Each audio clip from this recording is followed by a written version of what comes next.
Moi, j'étais fils de macaroni. C'est comme ça qu'on disait. Ah vrai, attention, hein.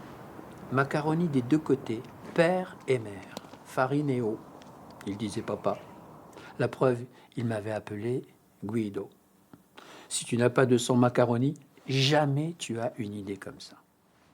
Guido a 7 ans. En montant à vélo la côte de la Galiane, il rêve de devenir Fausto Coppi. Roland Marcuola, metteur en scène de théâtre bien connu dans le Val de Fensch, signe chez l'Harmattan l'histoire d'un gamin d'immigré, avec les années 50, comme Madeleine de Proust. C'est la bande-son des chansons de ma maman, par exemple, qui chantait beaucoup Rina Ketty, qui chantait beaucoup Tino Rossi. C'est l'emprise des Devindel sur une région où tout était dévolu à la cause de l'usine, de la sidérurgie. On se levait de Vindel, on mangeait de Vindel, on se couchait de Vindel. Et j'ai voulu que ce soit, au fond, que ça ne soit pas le roman ouvriériste où on raconte pour la énième fois les difficultés des sidérurgistes, des mineurs. Guido, son petit Nicolas Rital, tombe amoureux de Jeannette, une petite Polonaise.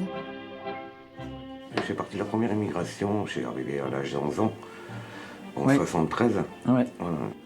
C'était important pour moi de parler des immigrations. Toutes ces petites histoires qui font qu'un peuple se mélange et devient un peuple. Et donc, je pense que la grande histoire, elle se nourrit des petites histoires individuelles et que ce panachage, comme il est dit dans le bouquin, c'est vraiment le ciment d'une nation. Un roman tendre, drôle et émouvant, comme un vieil album de photos de classe.